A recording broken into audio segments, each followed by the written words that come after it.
जय सिया राम। आप सुन रहे हैं कैपिटल रेडियो अयोध्या। मैं हूं भावना राय और मैं हूं वात्सल्य राय। सभी सुनने वालों को जय सिया राम। कैपिटल रेडियो अयोध्या में आप लगातार सुन रहे हैं रामायण की कहानियाँ। रामायण का अर्थ है राम का अयन, यानी भगवान श्री राम की यात्रा। ये वो यात्रा पथ है जिस पर बढ़ते हुए राजकुमार राम मर्यादा पुरुषोत्तम भगवान हो गए।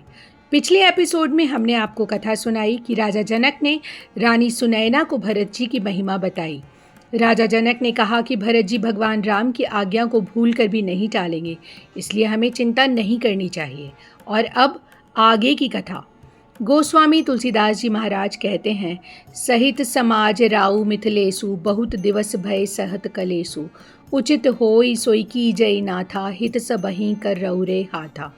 भगवान राम गुरु वशिष्ठ के पास पहुँचे और कहा, हे प्रभु, भरत, सभी माताएं और अवध के लोग वनवास से दुखी हैं।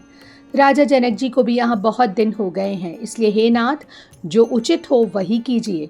भगवान राम ने गुरु वशिष्ठ से बहुत संकोच से प्रार्थना की और उनके भाव को देखकर गुरु जी बहुत प्रसन्न हुए।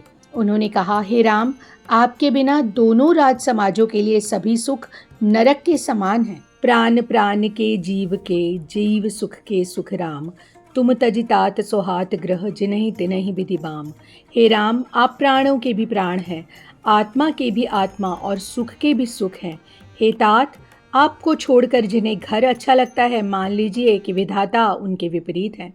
गुरु वशिष्ठ जी ने कहा, जहाँ श्री राम के चरणों में प्रेम नहीं है, वो सुख, कर्म और धर्म जल जाएं। जिसमें श्री राम के प्रेम की प्रधानता नहीं है, वो योग कुयोग है और वो ज्ञान अज्ञान है। गुरु जी ने कहा कि आपके बिना सब दुखी हैं और जो सुखी हैं वो आपके कारण ही सुखी हैं। आप हर किसी के मन की बात जानते हैं और आपकी आज्ञा सभी मानते हैं। गुरु वशिष्ठ ने भगवान राम को आश्रम जाने की आज्ञा दी और वो स्वयं जनक जी के पास गए। गुरु वशिष्ठ ने भगवान राम से हुई बात राजा जनक को बताई और कहा कि हे राजन, अब आप वही कीजिए जिससे सबका हित हो। आप तो ज्ञान के भंडार हैं, आपके बिना इस दुविधा को कोई और दूर कर ही नहीं सकता। गुरु वशिष्ठ जी की बात सुनकर जनक जी प्रेम में मग्न हो गए। राम ही राय कहेउ बन जाना, कीन्ह आप प्रिय प्रेम प्रवाना। हम अब बनते बन ही पठाई, प्रमुदित फिर अब विवेक बढ़ाई। राजा जनक जी सोचने लगे कि राजा दशरथ जी ने भगवान राम को वन जाने के लिए कहा और उनके वियोग में प्राण त्याग दिए, और अब हम भगवान राम को गहन वन में भेजकर अपने विवेक की सराहना करेंगे। दशरथ जी की तरह हमारे प्राण भी नहीं निकलेंगे। राजा जनक जी सोच विचार करते हुए भरत जी के पास गए। उन्होंने भरत जी से कहा, हे तात, आप भगवान राम का स्वभाव जानते ही हैं। राम सत्य व्रत धर्म रत, सब कर सीलु स्नेह, संकट सहत सकोच बस कहई जो आयु सुदेह। जनक जी ने कहा, भगवान राम तो सत्यव्रती और धर्म परायण हैं। वो सबके प्रति स्नेह रखने वाले हैं। वो तो संकोच के कारण संकट सह रहे हैं। अब आप जो आज्ञा देंगे वो उनसे कहा जाए। भरत जी ने बहुत विनम्रता के साथ राजा जनक से कहा, हे प्रभु, आप पिता के समान प्रिय और पूज्य हैं। कुलगुरु श्री वशिष्ठ जी के समान हितैषी तो माता पिता भी नहीं हैं। यहाँ विश्वामित्र जी और दूसरे ऋषि मुनि और मंत्री भी हैं। आप स्वयं ज्ञान के समुद्र हैं। मैं तो बच्चा हूँ और प्रार्थना करता हूँ कि आप मुझे शिक्षा दें। सेवा धर्म कठिन जगु जाना। सारा संसार जानता है कि सेवा धर्म बड़ा कठिन है। मैं स्वार्थवश कुछ कहूँ या प्रेमवश, दोनों में ही भूल होने का भय है। आप देखिए कि भगवान राम का रुख क्या है और जो सबके हित में हो आप वही कीजिए। भरत जी की बातें सुनकर और उनका स्वभाव देखकर राजा जनक उनकी सराहना करने लगे। इसके बाद भरत जी, जनक जी और गुरु वशिष्ठ भगवान राम के पास पहुँचे। ये सारा घटनाक्रम देवता भी देख रहे थे। देव प्रथम कुल गुरु गति देखी, निरखि विदेह स्नेह विशेषी। देवताओं ने देखा कि गुरु वशिष्ठ प्रेम से विह्वल हैं। उन्होंने राजा जनक को स्नेह से भरा देखा। राम भगतिमय भरतु निहारे, सुर स्वारथी हरि ही हारे। देवताओं ने इसके बाद देखा कि भरत जी तो भगवान राम की भक्ति में डूबे हुए थे। स्वार्थी देवता इन सब को देखकर निराश हो गए। देवराज इंद्र कहने लगे कि भगवान राम स्नेह से भरे दिख रहे हैं और वो संकोच में भी हैं।